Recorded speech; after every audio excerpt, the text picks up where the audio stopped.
Assalamualaikum warahmatullahi wabarakatuh. Pemirsa, di mana saja Anda berada, selamat berjumpa kembali dengan channel YouTube Insan Dongeng. Pada malam ini saya Bang Elgi akan melanjutkan cerita Siti Nurbaya bagian keempat. Terima kasih kepada semua subscriber yang selalu setia mengikuti. Selamat mendengarkan.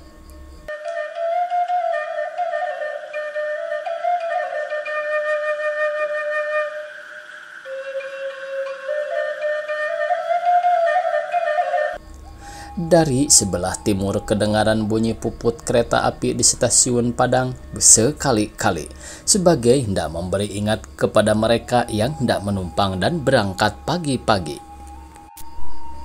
Dari sebelah barat kedengaran ombak yang memecah di tepi pantai sebagai guruh pagi hari yang menyatakan hari akan hujan. Maka kecilah hati Samsu mendengar bunyi ini, takut kalau maksudnya akan bermain-main ke Gunung Padang tiada dapat disampaikannya. Dari surau yang dekat di sana kedengaran orang bang memberi ingat kepada sekalian yang hendak berbuat ibadat kepada Allah Subhanahu wa Ta'ala bahwa subuh telah ada. Oleh sebab nyata pada Samsu bahwa hari baru pukul 5 pagi, direbahkannyalah kembali badannya ke atas tilamnya. Bukannya hendak tidur pula, melainkan sekadar berbaring-baring menunggu hari siang. Akan tetapi ia gelisah karena pikirannya telah digoda oleh kenang-kenangan akan pergi bersuka-sukaan itu. Sebentar-sebentar berbaliklah ia ke kanan dan ke kiri sebagai berduri tempat tidurnya. Akhirnya karena tak dapat menahan hati, bangunlah ia dari tempat tidurnya, lalu dibukanya pintu biliknya perlahan-lahan karena khawatir kalau ayahnya yang sedang tidur terbangun pula. Tatkala sampailah ia keluar, kelihatan olehnya cuaca amat terang, bukan karena sinar matahari, melainkan karena cahaya bulan yang hampir tenggelam di sebelah barat. Di langit banyak bintang-bintang yang gemerlapan cahayanya, seakan-akan embun di tengah padang yang luas, mengilat di celah-celah rumput. Akan tetapi bintang timur mulai pudar cahayanya, diliputi cahaya fajar yang telah menyingsing di sebelah timur. Burung murai mulai berkicau di pokok kayu, lalu terbang ke tanah akan menangkap ulat-ulat dan cangkrik yang alpa, belum masuk bersembunyi ke dalam lubangnya. Burung-burung yang lain pun mulai pula meninggalkan sarangnya, keluar mencari mangsanya. Ada yang melompat-lompat dari cabang ke cabang pohon yang segar rupanya, ditimpa embun pagi. Ada pula yang bersiul dan berbunyi sebagai riang menyambut kedatangan cahaya matahari yang memberi kehidupan kepada segala makhluk di atas dunia ini. Dan ada pula yang memberi makan anaknya rezeki yang diperolehnya pagi-pagi itu, sehingga ramailah bunyi mencicit-cicit kedengaran dalam sarangnya. Kemudian ada pula yang bertengger di atas cabang membersihkan bulunya sebagai mandi mensucikan badannya. Kelelawar mengirap ke sana kemari dengan deras jalannya mencari tempat yang gelap sebagai orang yang takut kesiangan di tengah jalan.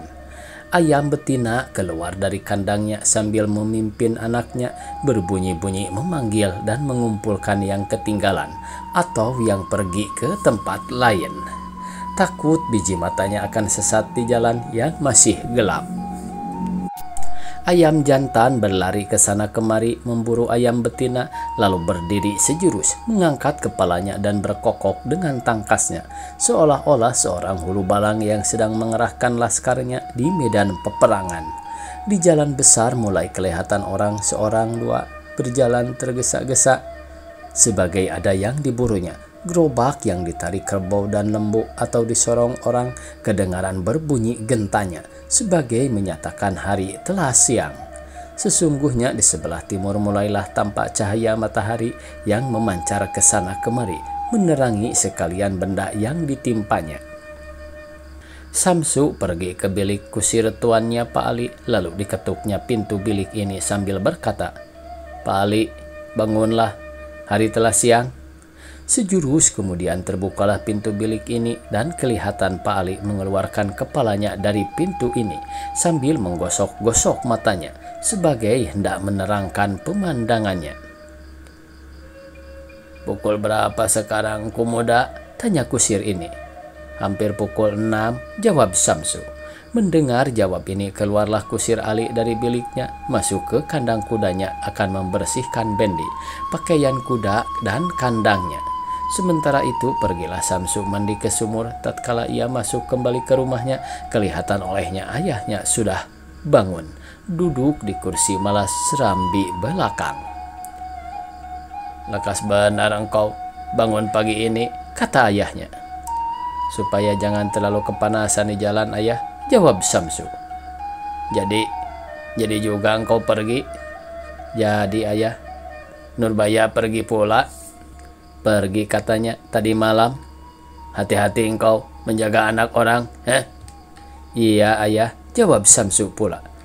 "Baiklah." Seraya berdiri lalu turun ke bawah. Kira-kira pukul 6:04 kelihatanlah Samsul Bahri dengan Nurbaya dalam Bendi yang dikemudikan kusir Ali keluar pekarangan rumahnya menuju ke muara. Di tengah jalan bertanya kusir Ali kepada Samsu dengan tiada menoleh ke belakang, "Terus ke muara, Kumoda?" "Tidak, Pak Ali, ke rumah Arifin dahulu, ke jalan gereja."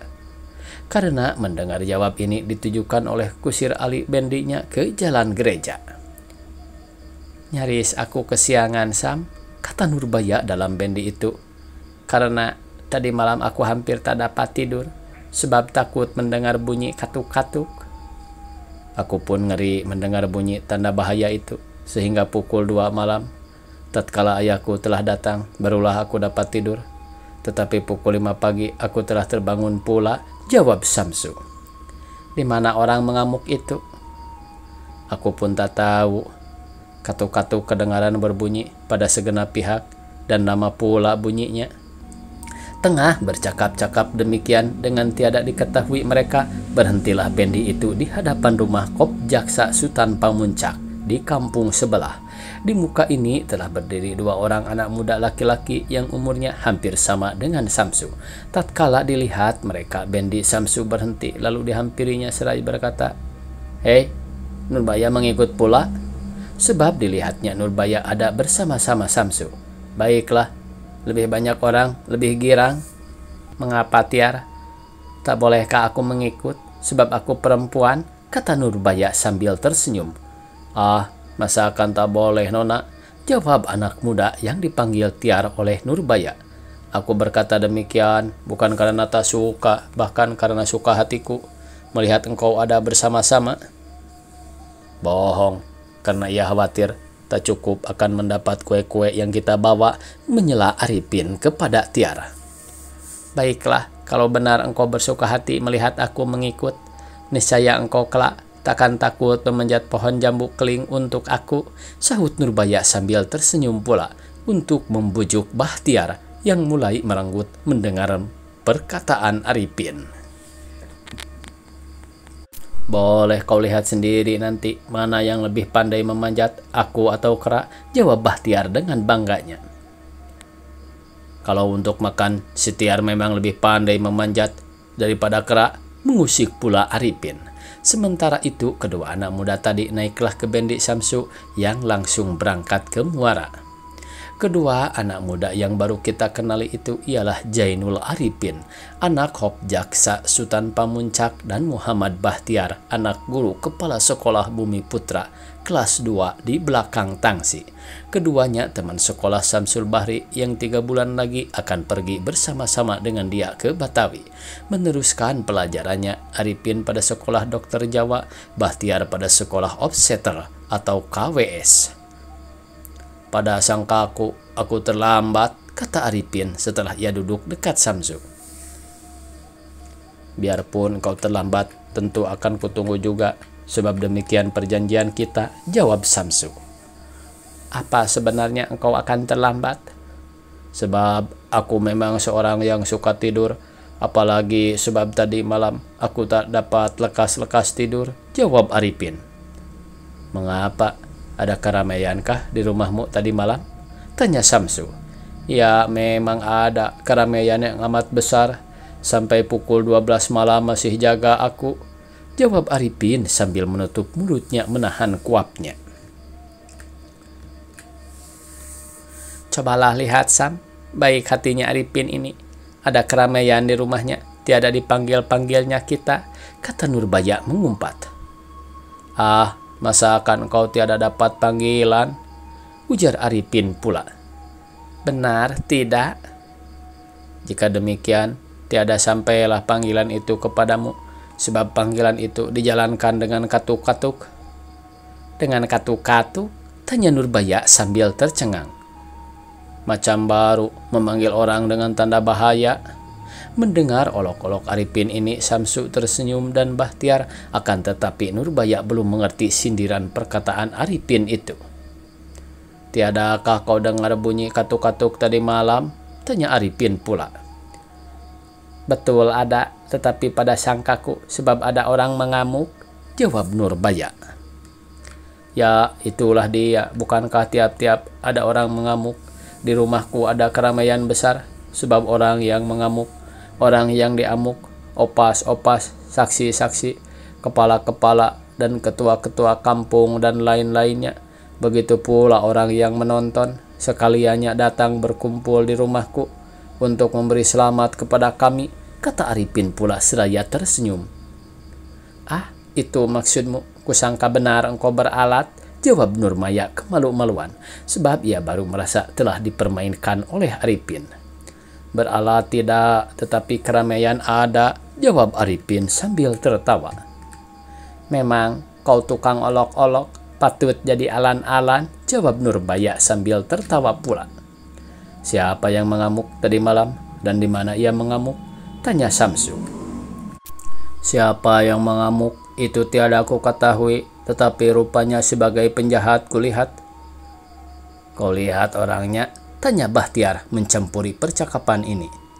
Tentu, sebab ia dibawa ke rumahku sebelum dimasukkan ke dalam penjara, jawab Arifin.